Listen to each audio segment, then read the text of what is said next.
오늘 말씀의 제목을 신앙생활의 회의를 뛰어넘으라, 이 말씀의 제목으로 주의 음성을 들었으면 좋겠는데요. 회의, 이 말의 뜻은 품을 회, 의심할 의, 그래서 의심을 품는다, 이런 뜻이 회의를 라는 뜻이죠. 여러분, 사람이 세상을 살아가다 보면 인생의 어려운 고비들을 종종 만나고 맞이하기도 하는 것을 경험합니다. 이럴 때면 우리의 마음속에 찾아오는 것이 뭐냐 하면 회의감입니다. 좌절감이 찾아오기도 하고 인생에 대한 실망감이 찾아오기도 합니다. 그 중에 대표적인 회의감이 뭘까요? 그것은 결혼 생활의 영역에서도 여러분 회의감이 찾아오기도 합니다. 서로 사랑해서 결혼한 후 한 3, 4년쯤 지나게 되면 결혼 생활에도 회의감이, 실망감이 찾아오기도 하죠. 결혼 전에는 상대방의 좋아만 보였던 그 모습들은 어느덧 사라지고 자꾸만 배우자의 흠만 보이게 되는 것입니다. 연애할 때는 상대방이 그처럼 깔끔하고 젠틀하며 그렇게 신선해 보였는데, 그래서 옷차림도 머리 모양도 화장도 참 예쁘고 세련되게 이렇게 했었는데요. 결혼하고 보니까 그렇지 않더라는 거죠. 그뿐인가요? 연애할 때는 서로에 대해서 이해심이 참 많았어요. 항상 먼저 와서 기다려주기도 했어요.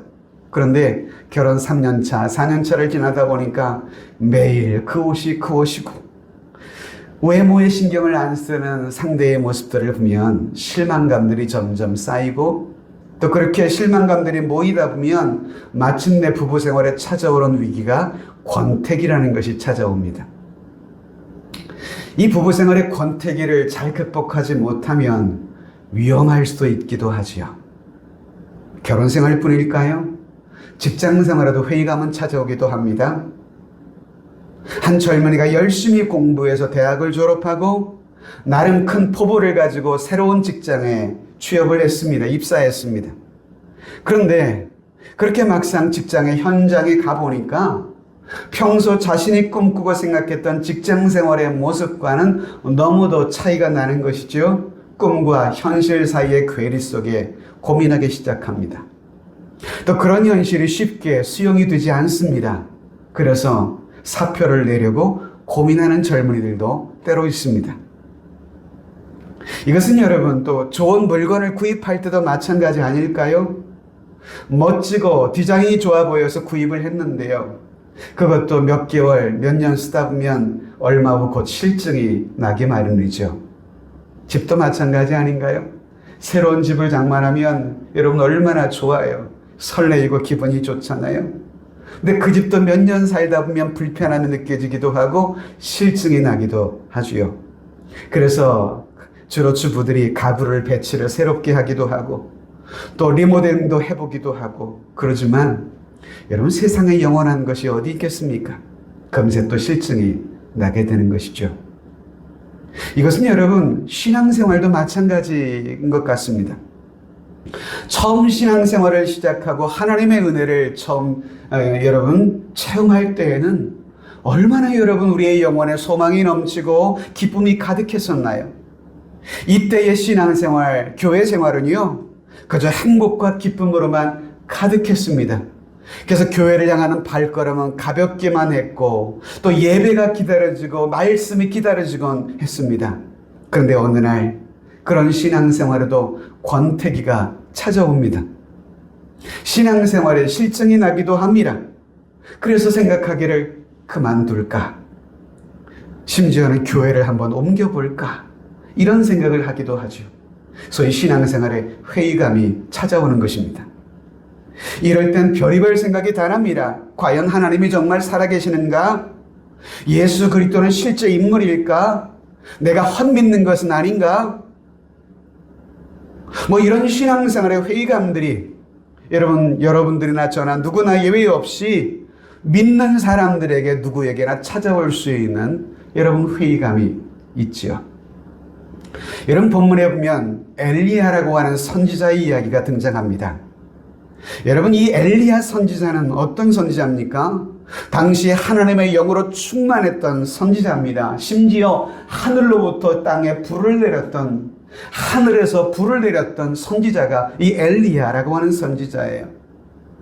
본문에 보면 엘리야 선지자는 당시 북이스라엘을 영적으로 오염시키게 했던 이방신들, 소위 바알신들, 아세라 이 신들을 섬겼던 이들과의 싸움에서 통쾌하게 승리했지요. 여러분, 성경 전체를 살펴보아도 하나님을 믿는 그 신앙을 가지고 우상 숭배자들과 거짓된 신들에게 이렇듯 승리한 적이 흔치 않았습니다. 북이스라엘 당시 왕이었던 아합왕과 그의 왕후 이세벨로 인해서 당시 북이스라엘은 하나님을 떠나 온갖 우상을 숭배하며 그 땅에는 이방신으로 가득했습니다. 그래서 엘리야는 바알과 아세라 선지자들을 향해서 영적 전쟁을 선포한 것입니다. 자, 너희들이 믿는 그 신이 참신인지, 내가 믿는 여호와 하나님이 참신인지를 한번 가려보자 라고 제안을 했던 것이에요. 그래서 갈멜산에서 함께 모여서 각기 자신들이 믿는 신들을 향해 제단을 만들어 놓고는 그 제단 위에 불로 응답하는 신이 참신이다, 한번 그렇게 가려보자. 그 영적 전쟁, 소위 850대 1의 영적 전쟁을 벌인 것입니다. 갈멜산 산상에서. 여호와 하나님을 믿는 선자는 오직 엘리야 한 사람이었고 이방의 선자들은 850명이었습니다. 수적으로 절대적 열세죠. 그런데 우리가 알듯이 이 영적 전쟁의 결과는 엘리야의 제단에 불로 응답하신 여호와 하나님의 승리로 귀결됐습니다. 이후 엘리야는 바알과 아세라 선지자들을 진멸하고 북이스라엘 내에 있던 모든 이방신들의 잔재를 철저히 제거했습니다. 확실한 승리였습니다. 여호와 하나님이 참 신이신 것을 온 천하에 분명히 드러내고 모든 백성들이 분명히 알도록 하게 한 승리였습니다. 자, 그런데 문제는 이 놀라운 영적 전쟁의 승리의 직후였습니다. 여러분, 전쟁의 가장 위험한 때가 승전 직후라고 하지 않나요? 이 영적 전쟁의 놀라운 승리 직후에 모두가 이 승리에 도취되어 있을 바로 그때가 여러분 어쩌면 우리 신앙생활의 가장 취약한 때일 수가 있습니다. 바로 그 시간이 우리가 방심할 수 있는 시간이기도 하거든요. 그래서 전열을 가다듬은 우리의 대적들이 다시 우리에게 공격해 올 수 있는 기회가 되기도 하거든요. 그래서 성경은 고린도전서에서 선줄로 생각하는 자는 뭐를 조심하라고요? 넘어질까 조심하라고. 엘리야가 거둔 이 놀라운 영적 전쟁의 승리가 영원했으면 얼마나 여러분 좋을까요? 그런데 이렇듯 엘리야, 영적 전쟁의 승리의 기쁨을 누리던 그 순간 어떤 일이 벌어지나요? 그 다음 열왕기상 19장 2절에 보면 이방 선자들의 후견인격이었던 왕후 이세벨의 전갈이 엘리야에게 급히 도착을 합니다. 이세벨이 사신을 엘리야에게 보내어 이르되 내일 이맘때에는 반드시 내 생명, 엘리야의 생명을 저 사람들 중 한 사람의 생명처럼 갖게 하리라. 내일 이맘때에는 너의 목숨도 너의 손에 의해서 죽음받은 저 이방 선지자의 죽음처럼 너도 죽음에 이르게 하겠다는 무시무시한 협박이었던 것이죠. 자, 그런데 이처럼 이세벨의 여러분 이 협박의 전갈을 받았던 이 엘리야, 이 전갈 앞에서 마음이 무너지고 말았습니다. 그리고 이 전갈을 받은 즉시 엘리야는 광야로 도망을 칩니다. 4절에 보시면 그리고는 로뎀나무 그늘 아래 누워서 절망스러운 말을 엘리야는 내뱉기 시작하는데요. 같이 한번 읽어볼까요? 자기 자신은 광야로 들어가 하룻길쯤 가서 한 로뎀나무 아래에 앉아서 자기가 죽기를 원하여 이르되 여호와여 넉넉하오니 지금 내 생명을 거두시옵소서. 나는 내 조상들보다 낫지 못하니이다 하고 한마디로 말하면 하나님 차라리 저를 죽여주십시오 얘기하는 거예요. 여러분, 이 본문은 영적 전쟁에서 그 놀라운 승리를 이루었던 믿음의 그 영웅이 한순간에 무너져 탈진하며 좌절하는 모습을 우리에게 보여주고 있는 장면인 것입니다. 당시 엘리야는 몸과 마음이 완전히 탈진한 상태인 것 같습니다. 감정이 뒤죽박죽입니다. 금방 승리했던 기쁨은 어디론가 사라지고 이세벨의 협박 앞에서 완전히 마음이 무너진 채 쓰러진 엘리야.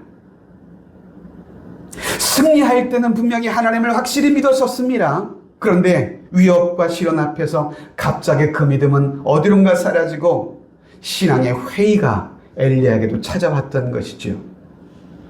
오스기니스라고 하는 목사님이 쓴 책이 하나 있습니다. 소위 회의하는 용기라고 하는 책인데요. 이 책에서 오스기니스 목사님은 이런 말을 해주지요. 신앙생활에는 누구에게나 반드시 회의가 찾아올 수 있습니다. 이런 회의라는 이 말의 뜻, 영어는 다우트라고 하는 뜻인데요. 이 다우트라고 하는 단어는 라틴어 드부트레라는 단어에서 파생된 그런 말이죠.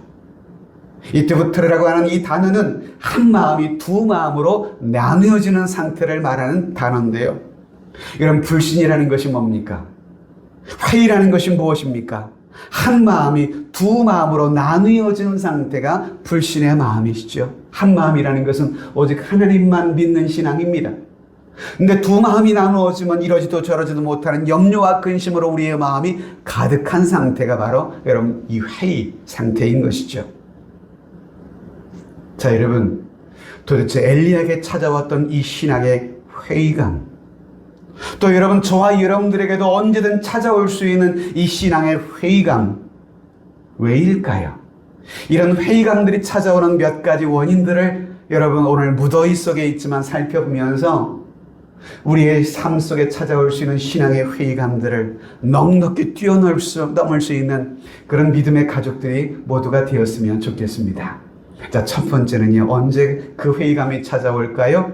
우리의 믿음의 초점을 무엇할 때? 이럴 때요. 여러분, 초점이라는 것은 중요한 거예요. 여러분, 렌즈에 초점을 맞추어서 빛을 한 곳으로 모으면 열이 발생해서 심지어 불이 나기도 하죠. 그죠? 돋보기로 이렇게 초점을 맞추면 종이에 불이 나기도 하는 것 경험해 봤잖아요. 사람이 건강을 잃으면 눈의 초점부터 흐려진다고 하죠. 그래서 의사가 여러분 환자 상태를 진료 시에 가장 먼저 무엇을 여러분 해봅니까? 눈을 한번 이렇게 속된 말로 써서 죄송합니다만 까뒤집어 봅니다.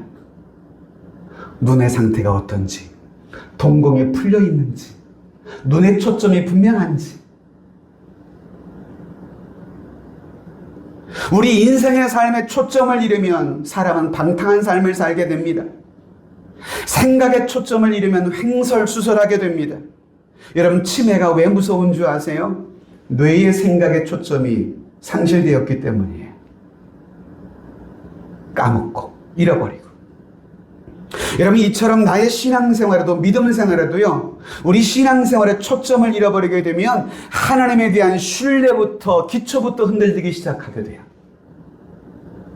여러분, 이스라엘 백성들이 하나님을 떠나 우상을 섬겼습니다. 왜일까요? 우상이 하나님보다 훨씬 더 매력적으로 보였기 때문이었을 것입니다. 왜 이런 일들이 발생할까요? 믿음의 초점이 흐려지거나 상실했기 때문 아닙니까? 내 믿음 생활에 이처럼 초점을 잃어버리게 되면 그 빈틈을 삐집고 들어오는 존재가 있다는 것 아시나요? 그게 누굴까요? 사단입니다. 사단은 집요하게 내 믿음과 영혼의 약점과 허점을 노립니다. 내 신앙과 삶에 벌어진 빈틈을 공격합니다. 내 믿음의 초점이 확고한 사람에게는 사단이 감히 접근하지 못합니다. 아니, 찾아온다 해도 그 사단의 시험을 넉넉히 이길 수가 있지요.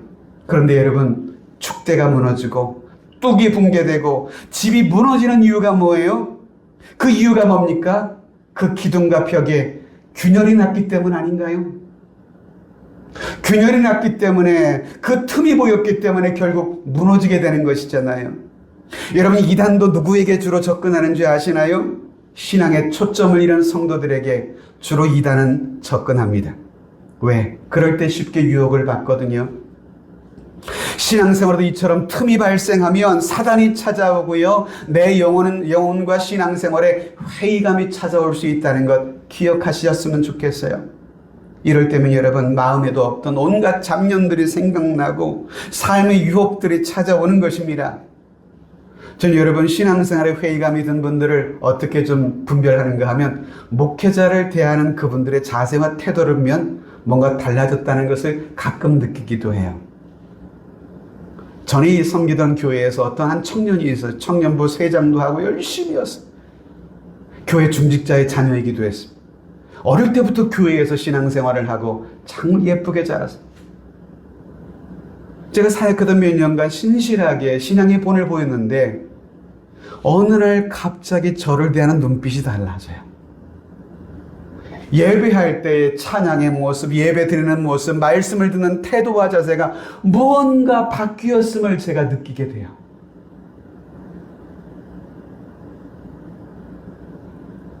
아니나 다를까 나중에 알고 보니 신천지에 빠졌더라고요. 중간에 부모 모르게 이야기하지 않고 조용히 공인되지 않은 성경 공부 방에 갔다가 아직도 안타깝게 신천지에 나오지 못했을 것입니다.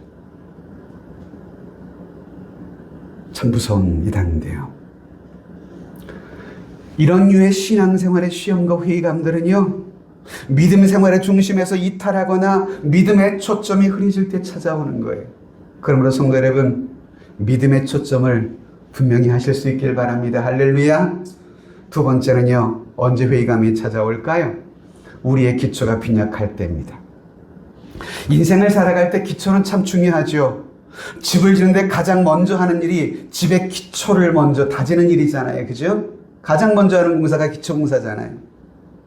기초가 허약하면 집은 무너지기 쉽습니다. 여러분 학교에 가장 먼저 입학을 하면 가장 먼저 어린이들이 배우는 것이 뭐죠? 가나다라 아야어여 하면서 한글부터 배우잖아요. 왜요? 한글이 모든 배움의 기초가 되기 때문인 것이에요. 군대에 가장 처음 입대하면 무엇부터 배우나요? 제식훈련부터 차렷, 열중셔, 좌양좌, 우양우, 앞으로 가, 뒤로 돌아 이거부터 배웁니다. 왜요? 그게 군생활의 가장 기초가 되는 제식훈련이기 때문에 그렇습니다. 여러분 신앙생활도 처음 시작하면 신앙의 기초부터 다져가야만 합니다. 그래서 주기도문 그리고 사도신경, 십계명 이런 것들은 암송하는 게 좋아요. 물론 여러분 초신자들이 있을까봐 사도신경을 제가 자막에 띄우긴 합니다만은 여러분 암송하시는 분들은 눈을 감으신 채 암송하며 뜻을 의미하며 고백할 수가 있거든요. 왜 이런 것들이 강조될까요? 그만큼 신앙생활의 기초가 되기 때문이에요. 믿음의 기초가 부실하면 쉽게 신앙생활의 회의감이 찾아옵니다.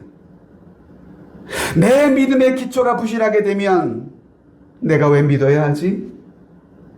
하나님은 어떤 분인지, 주님은 나에게 어떤 분인지, 그분과 내가 무슨 상관인지 믿음이 흔들리기 시작하는 거예요. 즉, 왜 회의감이 찾아올까요? 믿음의 기초가 부실한 데서부터 찾아오는 거예요. 물론 여러분, 신앙의 기초가 부실한 사람도요, 마치 자신을 열심히 있는 신앙인처럼 포장할 수도 있어요. 신실한 신앙인인 양 자신을 포장합니다. 열심히 교회도 출석하고 예배도 드리고 나름 또 교회 봉사도 하기도 하고. 그런데 여러분 그런 것 가지고만은 믿음의 수준을 평가할 수는 없는 것 같아요. 겉으로는 다 몰라요. 그런데 그의 믿음의 진짜 실력은 언제 여러분 드러날까요? 그의 신앙생활에 시험이 찾아오면 시험을 어떻게 이기는지를 보면 그의 믿음의 실력이 드러납니다. 여러분 학생의 학교 실력, 공부의 실력을 언제 평가가 드러나나요? 평소 선생님이 가르칠 때는 잘 몰라요. 근데 중간고사, 기말고사 한번 치러보면 그의 한 학기의 공부의 수행 성적이 어떤지가 다 드러나게 돼요. 그건 믿음도 마찬가지. 믿음의 기초가 부실하면 신앙생활의 문제와 실언을 만나면 여지없이 뚝이 무너지듯 무너지고 맙니다. 왜? 기초가 부실하기 때문에. 전 교회에서 어쩌면 성도들에게 직분을 너무 쉽게 주는 것도 문제일 수 있겠다는 생각이 들기도 해요. 이런 직분은 교회에서 주는 것으로서 하나님의 나라와 주님의 몸된 교회를 충성스럽게 섬기라고 재직을 임명하는 거잖아요. 저희 교회도 이후에 재직을 또 하나님의 은혜 가운데 임명할 기회가 있겠지만은 세상 사람들은요, 교회 다니면 집사 땄어? 무슨 교회의 직분을 계급장으로 인식을 하는 분들이 세상의 분들은 대부분 그렇게 많이 인식해요. 교회 다니면 집사는 당연히 따놓아야 할 당산인 것처럼. 신앙의 기초는 초등학생 수준인데 교회에서 자체 믿음이 좋은 줄 알고 대학생 수준의 헌신을 요구하는 직분을 부여하게 되면 그분이 잘 감당할 수 있을까요? 회의감은요, 기초가 부실할 때 찾아와요. 그러므로 우리 세종하라 함께 믿음의 가족 여러분, 믿음 생활의 기초를 다질 수 있게 되기를 바랍니다. 우리 좌우 보시면서 이렇게 좀 축복합시다. 믿음 생활의 기초를 다져갑시다. 믿음 생활의 기초를. 할렐루야. 세 번째, 왜 신앙생활의 회의감이 찾아올까요? 이웃과의 관계에서도 회의감이 찾아오기도 해요. 신앙생활의 회의감이 오거나 실패하는 원인들을 대부분 보면 1차적으로는 자신의 내부에서 먼저 기인하는 것을 보게 돼요. 내 믿음의 기초가 연약하고 성숙하지 못할 때 이런 신앙생활의 회의감이 찾아오는 경우가 많습니다. 그런데 때로는 이런 신앙생활의 회의감들이 이웃과의 관계 속에서 찾아오기도 해요. 대표적으로 시편 73편을 보시면 아삽이라고 하는 사람이 쓴 시인데요. 이 73편의 말씀을 보면 시인은 악인의 형통한 모습을 보면서 미끄러져 넘어질 뻔하였다라고 고백을 해요. 2절 3절을 보면 나는 거의 넘어질 뻔하였고 나의 걸음이 미끄러질 뻔하였으니. 왜 그랬을까요? 그 이유는 내가 악인의 형통함을 보고 오만한 자를 질투하였음이로라. 그리고 그는 심지어 말하기를 그들은 누구예요? 악인들이에요. 악인들은 죽을 때도 그들은 고통도 없고 그 힘이 강건하더라. 이러면서 이 아삽은 고민하는 거예요. 왜 악인들은 죽을 때도 편히 죽고 평소도 건강하고 왜 그들의 삶에는 고난도 없고 재앙도 없고 왜 그들은 더 형통할까? 왜 악한 사람들이 세상에서 벌을 받지도 않고 도리어 세상에서 형통한 삶을 살아가고 있을까? 이런 일로 인해서 아삽은 회의감이 찾아오고 시험이 찾아왔던 거예요. 내 생각에는 저렇게 악한 사람은 세상에서 저렇게 형통하면 안 되는데 그런 사람이 도리어 세상에 잘 되고 있어. 그러니 신앙생활에 회의감이 찾아온 것입니다. 전 그래서 이웃이 참 중요하다고 생각해요. 어떤 이웃은 나에게 싫든 좋든 좋은 영향을 끼치는 이웃도 있고 좋지 않은 영향을 끼치는 이웃도 있어요. 그래서 어떤 이웃은 내게 신앙적인 도전을 주어서 믿음의 바른 길을 걸어가게 해주는 그런 신실한 동료가 있는가 하면, 또 반면 어떤 이웃은 잘 가던 길도 가지 못하게 하고 나로 도리어 시험이 들어 넘어지게 만드는 동료도 있어요. 이건 참 곤란하잖아요. 여러분, 이것을 소위 이웃 효과라고 부릅니다. 이웃 효과. 이 경제적인 용어인데요. 예를 들어서 이웃이 새 차를 사면 생각하는 겁니다. 아, 나도 새 차를 사야 하는가 보다. 이웃과의 비교를 통해서 내가 도전을 받는 거예요. 그래서 이웃 효과라고 경제적 용어로 이웃을 말하기도 합니다. 사람들은 그의 이웃을 보며 그를 평가하려는 경향이 있습니다. 그래서 이웃은 내게 좋은 영향도 끼치기도 하지만 나쁜 영향을 끼치기도 해요. 이웃 때문에 내가 도리어 감동을 받기도 하고 때로는 내가 큰 시험을 당하기도 해요. 제가 조금 전에 설교를 준비하다가 어떤 뉴스를 네이버에 검색하다 보니까 이번에 신유빈 선수하고 우리나라 탁구 선수들이 이 브라질에 있는 팔 하나가 없는 장애인 선수와 경기를 한 것이 있더라고요. 여러분 보셨어요 혹시? 팔 하나가 없는 외팔이 국가대표에서 그 상대 선수하고 경기를 했어요. 우리나라는 뭐 그렇다고 해서 봐주기 하면 안 되잖아요. 오히려 그 상대편을 모욕하는 거죠. 최선을 다해 경기를 했어요. 근데 그 장애를 가진 그 대표 선수의 어머님이 아마 신문에 기고를 한 것 같아요. 그것을 누가 유튜브로 영상을 만들어서 올린 거를 제가 아침에 잠깐 봤는데, 그 어머니가 한국 대표 선수가 경기를 하는 딸의 모습 보면서 감동을 받은 거예요. 뭐 때문에? 우리 한국 대표단 선수들을 응원하는 관중석의 한국 관중들이 보통은 자기 나라 선수들만 잘해라라고 박수치기 마련인데, 한국 선수단 두 선수를 응원할 뿐만 아니라 자기 딸이 점수를 받을 때 같이 응원해 주더라는 거예요. 그거 보고 이 어머니가 감동을 먹었어요. 그리고 경기를 마친 후 신유빈 선수가 그 상대편 선수에게 와서 정말 선수를 존경한다고, 오늘 경기할 수 있게 된 너무 기쁘다고 이렇게 격려를 해주는 모습을 보고 대한민국 우리 대표 선수의 모습을 통해 감동을 받았다는 거예요. 우리 신유빈이가 예수 잘 믿었으면 좋겠네. 그런 뉴스를 들으면 얼마나 우리 대한민국 국민으로서의 자긍심이 높아지나요?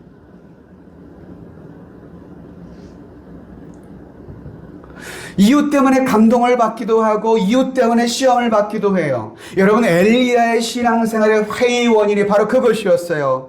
엘리야는 그의 눈앞에 이제 강력한 상대가 없을 때는 당당했고 승리의 도취에 있었거든요. 그런데 갑자기 어느 날 덧센 강적이 나타났어요. 이세벨 왕후의 등장 앞에서 순간 엘리야는 완전 무너지고 말았습니다. 그래서 지레 겁먹고 주랭랑을 치고 말았다는 거예요. 그리고 로뎀나무 그늘 아래 앉아가지고 하나님 저를 차라리 죽여주세요 넋두리하며 회의감과 절망감에 빠져 있었던 엘리야. 여러분, 그래서 먼저 믿는 분들의 삶이 참 중요한 거예요. 교회도 마찬가지예요. 먼저 와서 우리 교회에 먼저 신앙생활하고 있는 그분들의 삶의 모습이 그 다음에 오시는 분들의 삶의 모범이 되는 거예요. 여러분, 아멘이신가요? 그래서 여러분, 우리 먼저 우리 교회 소중하게 등록하신 우리 믿음의 가족 여러분, 여러분들의 삶이 무엇보다 중요합니다.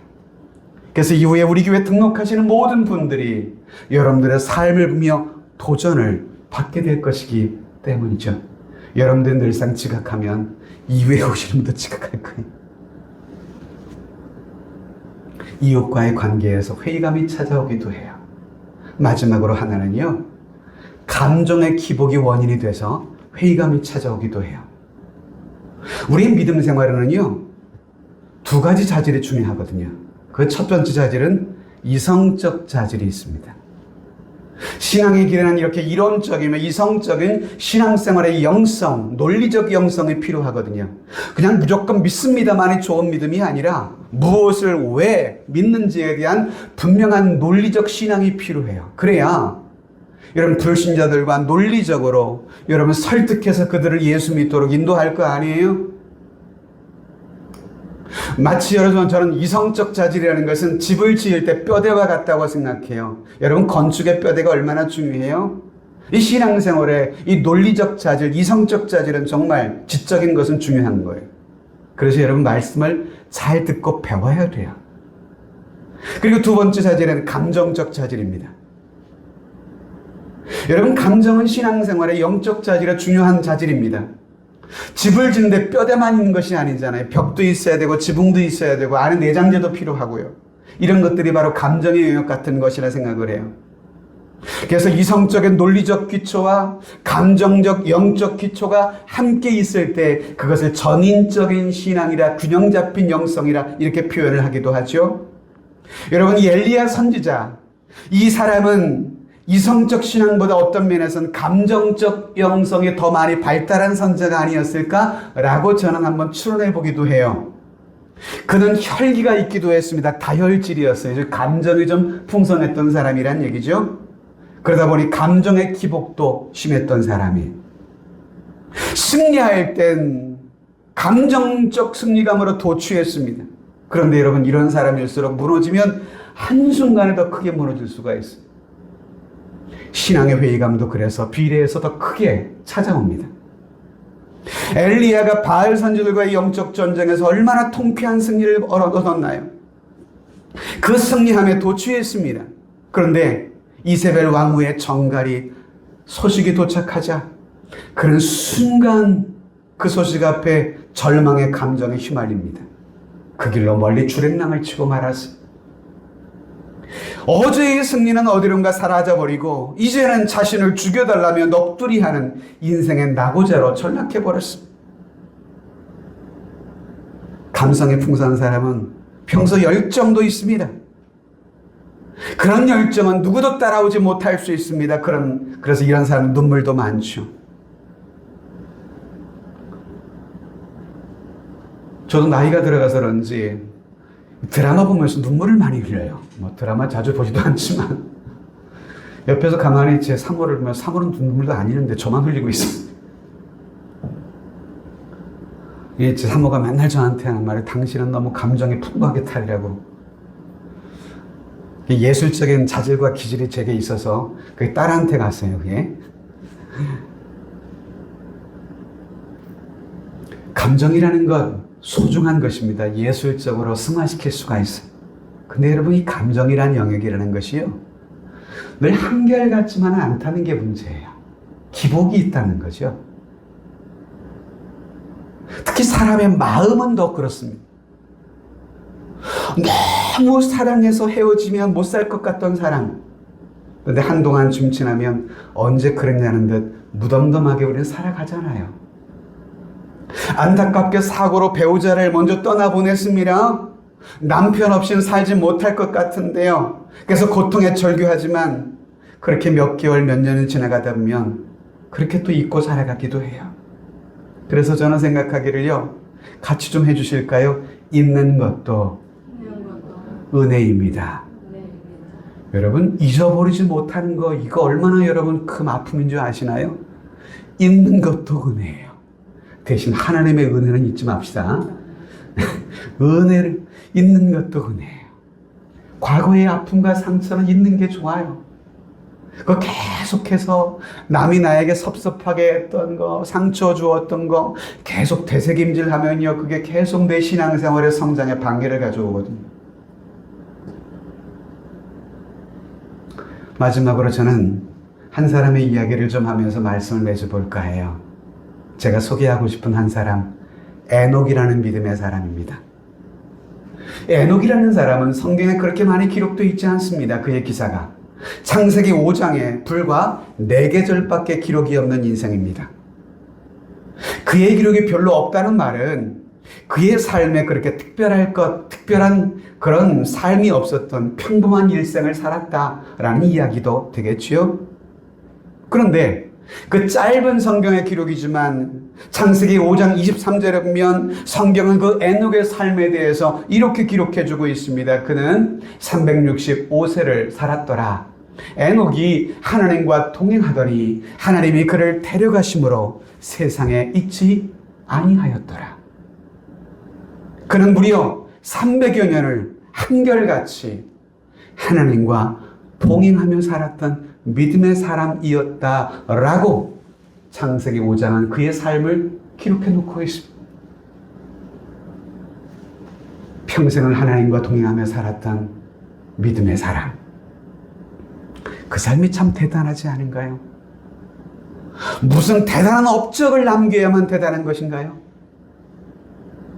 평범한 일상이 곧 주의 은혜입니다. 우리의 삶에 물론 기복이 없을 수는 없습니다. 신앙생활에도 기복이 발생할 수는 있습니다. 어제 우리의 믿음이 아주 좋았나 싶었는데 갑자기 오늘 우리가 시험에 빠질 수도 있거든요. 그래서 성경은 우리로 하여금 주의 말씀으로 내 인생을 견고하게 세워가라고 말합니다. 기도로 날마다 하나님의 은혜를 덧입기를 힘쓰라고 우리에게 권면하고 있습니다. 저는 바라기는 저와 여러분들의 신앙의 모습이 에녹과 같이 어제나 오늘이나 한결같기를 축복합니다. 내 믿음의 중심이 흔들리지 않는 견고한 믿음의 사람이 되기를 주님의 이름으로 축복합니다. 그래서 우리의 삶에 정말 찾아오는 다양한 신앙의 회의를 넉넉히 뛰어넘어 우리 모두가 승리할 수 있기를 진심으로 축복하고픈 싶은 것입니다. 그래서 주 앞에 우리 모두 믿음의 향기를 낼 수 있는 신앙인으로 이웃들에게 믿음의 선한 영적인 영향력을 끼치며 살아가는 주의 백성으로 여러분 오늘도 내일도 아니 우리에게 주신 생명의 그날까지 그러한 에녹처럼 하느님과 동행하며 살아가는 삶이 될 수 있기를 주님의 이름으로